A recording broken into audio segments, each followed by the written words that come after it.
ఓం గం గణపతయే నమః. ఓం జ్ఞానానందమయం దేవం నిర్మలస్ఫటికాకృతిం ఆధారం సర్వవిద్యానాం శ్రీ హయగ్రీవముపాస్మహే. హయగ్రీవ అనుగ్రహ ప్రసాద సిద్ధిరస్తు. ధనస్సు రాశి వారికి మే 15 నుంచి జూన్ 15 వరకు కూడా భాగ్యాధిపతి అయినటువంటి సూర్యనారాయణ మూర్తి 6వ స్థానమైనటువంటి వృషభ రాశిలో సంక్రమించేటటువంటి ఈ సంక్రమణం వేళ మిగతా గ్రహాలు కూడా 2-3 గ్రహాలు మారేటటువంటి ఈ యొక్క స్థాన మార్పు వలన ముఖ్యంగా ధనుస్సు రాశి వారికి చాలా వరకు మంచి జరగడానికి అవకాశం ఉంది. 6వ స్థానంలో సూర్యుడి యొక్క సంచారము విశేషమైనటువంటి కీర్తిని, ప్రతిష్టతని, భోగభాగ్యాలని, ఆరోగ్యాన్ని ప్రసాదిస్తూ శత్రు రోగ రుణ విముక్తిని కలుగజేస్తూ మంచి ఉద్యోగ ప్రాప్తిని కలుగజేస్తోందని చెప్పుకోవచ్చు ధనుస్సు రాశి వారికి. అట్లాగే వీరికి ఉన్నటువంటి అప్పులని కూడా తీర్చివేసేసి ఉద్యోగంలో సరైనటువంటి ప్రతిభని చూపించడం ద్వారా వీరికి ఉద్యోగంలో ఎవరైనా సరే శత్రువులుగా ఉన్నటువంటి వారు మిత్రువులుగా అయ్యేటటువంటి పరిస్థితి కూడా కనిపిస్తోంది. బుధుడు కూడా రవితో కలవడం ద్వారా ఇదే బుధుడు శని బుధ నక్షత్రంలోకి మే 17 తర్వాత మారినప్పుడు వీరికి వ్యాపారపరమైనటువంటి ఆలోచనలు కలగటం, వ్యాపారంలో వృద్ధి జరగటం, వ్యాపారంలో సమస్యలు ఉంటే తొలగిపోవటము, గృహపరమైనటువంటి చిక్కులు ఏదైనా ఉంటే కూడా తీరిపోయే పరిస్థితి కనిపిస్తోంది మే ఎండింగ్ వరకు కూడా. కాబట్టి సూర్యనారాయణమూర్తి 6లో ఉండటం ద్వారా తండ్రి గారితో ఏదైనా సమస్యలు ఉన్నా, వారి యొక్క అనారోగ్యపరమైనటువంటి సమస్యలు ఉన్నా వాటిని కాస్త తీర్చుకునేటటువంటి పరిస్థితి ఏర్పడుతోంది. సరైనటువంటి వైద్యులను కలవటం, వారికి ధనాన్ని సమర్పించటం, వారి యొక్క సలహా మేర తండ్రి యొక్క ఆరోగ్య పోషణ చేయించుకోవడం చాలా విశేషంగా కనిపిస్తోంది. సూర్యనారాయణమూర్తి మాసం మొత్తం కూడా వీరికి విశేషమైనటువంటి ప్రజ్ఞని, జ్ఞానాన్ని, అధికార యోగ్యతని, ముద్రాధికార యోగ్యాల్ని కూడా కలుగు చేస్తున్నాడు. రుణ విముక్తి నుంచి వీరిని చక్కగా మానసిక ధైర్యాన్ని, మంచి సెల్ఫ్ కాన్ఫిడెన్స్ లెవెల్స్ ని కూడా కలుగు చేస్తున్నారు. నేత్ర సమస్యలకి చిక్కు పెట్టే అవకాశం కనిపిస్తోంది. అంతర్గతంగా ఉన్నటువంటి శత్రువుల్ని నివృత్తి జరుగుతోంది. పెట్టుబడులు పెట్టే అంటే ఉద్యోగపరంగా కానీ వ్యాపార పరంగా కానీ పెట్టుబడులు పెట్టేటటువంటి సమాయుక్తమైన ఆలోచనలు చేస్తారు ఈ ధనుస్సు రాశి వారు. 3లో ఉన్నటువంటి రాహువు మంచి ధైర్య సాహసాలతో వీరు చేసే నిర్ణయాలు, అది గృహపరమైన నిర్ణయాలు కావచ్చు, వాహనపరమైనటువంటి కొనుగోలు విషయాల్లో కావచ్చు, ప్రయాణాల యందు కానీ వీరికి అనుకూలమైనటువంటి పరిస్థితులు ఈ రాహువు కలుగు చేస్తున్నారు.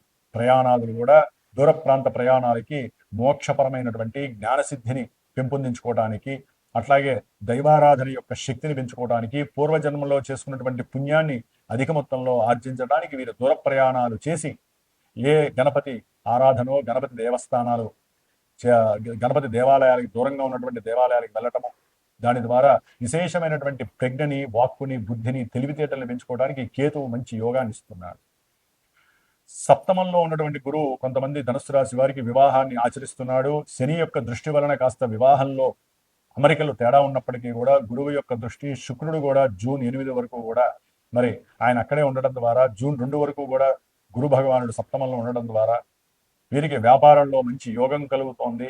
కొంతమందికి రెండో పెళ్లిళ్ళు అయ్యే అవకాశం ఉంటుంది. మొదటి పెళ్లిలో సమస్య ఉన్నటువంటి వాళ్ళకి, కొంతమంది కొత్తగా పెళ్లి చేసుకునే వాళ్ళకి కూడా గురు శుక్రుల యొక్క అనుబంధము చాలా విశేషమైనటువంటి యోగాన్ని ఇస్తోంది.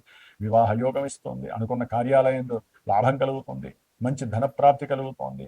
అనుకున్న కార్యాలు కొంచెం విఘాతం కలిగించినప్పటికీ వీరికి ఉన్నటువంటి మనోధైర్యము, ఆత్మస్థైర్యము, బుద్ధి బలము, జ్ఞాన సిద్ధి ఇవన్నీ కూడా వీరిని ముందుకు తోసేసి చక్కగా వ్యాపారంలో వృద్ధి చేయడానికి, అనుకున్న కార్యాలు లాభం చేయడానికి అవకాశాలు మెండుగా ఉన్నాయి. జూన్ 30 నుంచి కూడా బుధుడు సప్తమంలోకి రావడం ద్వారా వ్యాపారపరమైనటువంటి ఆలోచనలు వృద్ధిలోకి వస్తాయి. వ్యాపారపరమైనటువంటి అనుకూలతలు కలుగుతాయి. ఇంకా కొత్త కొత్త ఆలోచనల యందు వీరు వ్యాపార స్థితిలో ఉంటారు. భార్యాభర్తలు జాగ్రత్తగా ఉండాలి, లేకపోతే రెండో పెళ్లి వైపుకి దారి తీసే ఆలోచనలు ఎక్కువగా ఉంటూ ఉంటాయి. ఎందుకంటే ఇటు శని దృష్టి, బుధ దృష్టి, శని బుధ నక్షత్రంలో ఉంటాడు కాబట్టి కళ్యాణం అయిపోయిన తర్వాత వీరికి ఎన్నో రకాలైనటువంటి ఇబ్బందులు కూడా ప్రయాణాల యందు వీరి మాట తీరు కానివ్వండి, వీరికి ఉన్నటువంటి చతురత కానివ్వండి, వీరిని ముంచేటటువంటి పరిస్థితులు కలుగుతాయి. కాబట్టి మీ యొక్క తెలివితేటలు అధీనంలో ఉంచుకోండి. మీ యొక్క వాక్కుని, మీరు సంభాషించే తీరుని కొంచెం జాగ్రత్త పెట్టండి. కొంతమంది వ్యాపారస్తులకి అనుకూలంగా ఉండేటటువంటి యోగ్యత అయితే కనిపిస్తోందండి ధనుస్సు రాశి వారికి. ఏదైనా గణపతి ఆరాధన చేస్తే వ్యాపారస్తులకి ఒక ఎంత సప్తమ రాశిలో ఉన్నటువంటి బుధుడు కాస్త దోషాన్ని కలుగు చేస్తాడు అనేది వ్యాపారస్తులకి, అట్లాగే వివాహపరమైనటువంటి ఆలోచన చేసే వాళ్ళకి కూడా కాస్త దోషం తొలగిపోతుంది. గణపతి హోమం ఉన్నా, లక్ష్మీ గణపతి హోమం ఉన్నా, లేదా గణపతి చతురావృతి తర్పణాలను చేయించి కార్యక్రమాలు చేసుకుంటే శుభం జరుగుతుంది. అట్లాగే జూన్ 2 తర్వాత ధనుస్సు రాశి వారికి అష్టమ రాశిలో అష్టమ గురుడి యొక్క సంచారము, జూన్ 8 తర్వాత అష్టమంలో శుక్రుడి యొక్క సంచారము గృహపరమైనటువంటి వాహనపరమైనటువంటి విషయాల యందు కొంతమందికి రుణ బాధలు ఉంటే కనుక ఆ రుణ బాధల్లో కొంచెం తీర్చాలనే కోరిక అధిక మొత్తంలో ఉన్నప్పటికీ తీర్చడానికి చాలా ఆలస్యమయ్యే అవకాశం ఉంటుంది. దాని యందు కొంచెం ఇబ్బందులు పడే అవకాశం ఉంటుంది. జాగ్రత్త వహించండి.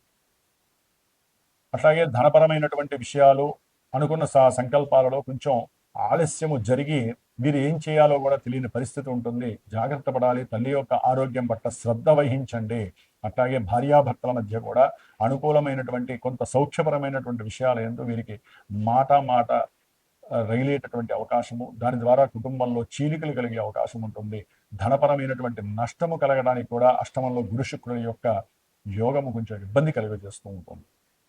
కాబట్టి ఏదేమైనప్పటికీ జన్మజాతకంలో జరిగే దశలు అంతర్దశలు మన యొక్క జీవితాన్ని నిర్దేశిస్తాయి. కాబట్టి ఎవరైనా సరే విద్య, వివాహము, లేకపోతే వాహనం కొనాలన్నా, వ్యాపారం ప్రారంభం చేయాలన్నా, వీరికి ఉన్నటువంటి సమస్యలు ఏదున్నా సరే సరైన గురువుని ఎంచుకొని జన్మజాతకంలో అసలు లగ్నం ఏంటి, మా జాతకంలో ఇప్పుడు ఏం నడుస్తున్నాయండి దశలు అంతర్దశలు, అసలు వివాహానికి యోగ్యకాలం నడుస్తుందా లేదా అని జాతకాన్ని అన్వయించుకొని చూసుకోండి. గురుబలం వస్తోందని చెప్పి కొంతమంది గురువు అనుకూలంగా ఉన్నాడని పెళ్లిళ్ళు చేసుకోకండి. జన్మజాతకంలో అవి రిఫ్లెక్ట్ సరిగ్గా లేకపోతే ఈ గురువు పెళ్లి చేసేవాడు జన్మజాతకంలో విఘాదాన్ని కలిగజేసే గ్రహంగా ఉంటే కనుక పెళ్లి పెటాకులైపోయి విడిపోయే పరిస్థితి, ఆర్థికంగా నష్టము, కోర్టు కేసులు ఇవి కూడా ఆయన ఇస్తూ ఉంటాడు జన్మజాతకాలలో. కాబట్టి ఒక గురువుని, సరైన గురువుని ఆశ్రయించి వారి ద్వారా తెలుసుకొని శుభకార్యాలు చేయండి. ఏదైనా పెట్టుబడులు పెట్టాలన్నా గురువు ద్వారా అడగండి. ఎవరికైనా ఉద్యోగం పోయి మానసికంగా నిర్వీర్యంగా ఉంటే ఉండొద్దు. గురువుని తెలుసుకోండి. ఆ గురువుతో మాట్లాడడం ద్వారా వైబ్రేషన్స్ మీకు పాజిటివ్గా వస్తాయి. ₹1 ఖర్చు పెడతారేమో గురువుకి, భగవంతుడి యొక్క పూజలకి, పునస్కారాలకి, కానీ మీకు అత్యంత శక్తిని ప్రసాదిస్తారు వారంతా కూడా. కాబట్టి జ్యోతిష్యాన్ని నమ్మండి, పరిహారాలు ఆచరించండి, మన సనాతన ధర్మానికి న్యాయం చేకూర్చండి. ఎప్పుడూ కూడా సనాతన ధర్మంలో ఈ పూజాధికాలు, బ్రాహ్మణుల యొక్క మంత్రాలు, గురువుల యొక్క సంభాషణలు మన దేశాన్ని అభివృద్ధి పదంలో తీసుకువెళ్తున్నాయని గుర్తుపెట్టుకోండి. మనం ఎప్పుడూ బాధలు పడుతున్నాయి చెప్పుకోవద్దండి. బాధల్ని అనుభవిస్తూ ఉన్న వాళ్ళు కంపల్సరీ దాన్ని డైవర్ట్ చేసుకోవడానికి ఇలాంటివి చేసుకోవాలి. అప్పుడే మన ధర్మం వృద్ధి చెందుతుంది. కాబట్టి ధర్మం అనేది ఓన్లీ మన హైందవులకు మాత్రమే భగవంతుడు ఇచ్చిన వరం. కాబట్టి దాన్ని దినదినము వృద్ధి చేసుకున్నాం. గోసేవ చేసుకోండి, గోవుల్ని రక్షించండి, వృక్షాలని రక్షించండి, లేకపోతే చెట్లని నాటండి. భవిష్యత్ తరాల వారికి ఎన్నో రకాలైనటువంటి యోగాల్ని ప్రసాదిస్తే ఈ వృక్షాలు. కాబట్టి అంతరిక్షంతో డైరెక్ట్గా సంబంధం ఉన్నటువంటి దేశాలలో మన యొక్క దేశం మాత్రమే వాటిని ఆరాధిస్తూ దేవతలుగా భావిస్తూ వాటికి కావలసినటువంటి శాంతిని చేసుకునే యోగం మన సనాతన ధర్మం, మన భరతఖండంలోనే ఉంది. కాబట్టి నిత్యము మీరు దైవారాధనలు చేసుకుంటూ సమస్యలు వచ్చినప్పుడు గురువులను ఆశ్రయించి చక్కగా మీ యొక్క రాశుల పరంగా ఏవైతే ఇబ్బందులు కలుగుతున్నాయో అవి జాతకంలో కూడా కలిగితే వాటికి తగ్గ పరిష్కారాలు ఆచరించి చక్కటి యోగాన్ని మీరు పుణికిపుచ్చుకోండి. కాబట్టి ధనుస్సు రాశి వారికి జాగ్రత్తగా ఉండండి. హనుమంతుడి గారి యొక్క ఆరాధన చేసుకోండి. కొంతమంది అయితే కనుక శనికి సంబంధించిన జపము, దానము, హోమము చేసుకోండి. రేపు శని జయంతి వస్తోంది. అట్లాగే గురు శుక్రులు మారినప్పుడు చక్కగా రుద్రాభిషేకాదులు చేసుకోండి. చక్కటి ఆర్థిక లాభాదులు మీకు వశీకరణ అవుతాయి. పంచమంలో ఉన్నటువంటి కేతువు, ఆ పంచమంలో కుజగ్రహ మార్పు మీకు చక్కటి ఆనంద ఉత్సాహాన్ని ప్రసాదిస్తూ ఉంటుంది. కొంతమంది స్త్రీలకి సంతానపరమైనటువంటి సమస్యలు కలగడానికి అవకాశం ఉంటుంది. కాబట్టి ధనుస్సు రాశి వారికి సుబ్రహ్మణ్య ఆరాధన చేసుకోవడం చాలా విశేషప్రదం. ఇంకా ఎవరైనా 2వ నెల 3వ నెల స్త్రీలు కనుక ఉన్నట్లయితే కుజగ్రహం పంచమంలో ఉండటం అంత మంచిది కాదు. కాబట్టి ఆయన అష్టమాన్ని, ద్వాదశాన్ని చూస్తాడు. కాబట్టి తప్పకుండా కుజగ్రహ పూజ జపం చేయించుకొని ఆ తీర్థం తీసుకోండి. సుబ్రహ్మణ్యం జపం చేసుకుని తీర్థం తీసుకొని హోమం చేయించుకోండి. ఆ భస్మం రోజు పెట్టుకోండి, మీకు శుభం జరుగుతుంది. ఓం నమో నారాయణాయ నమః.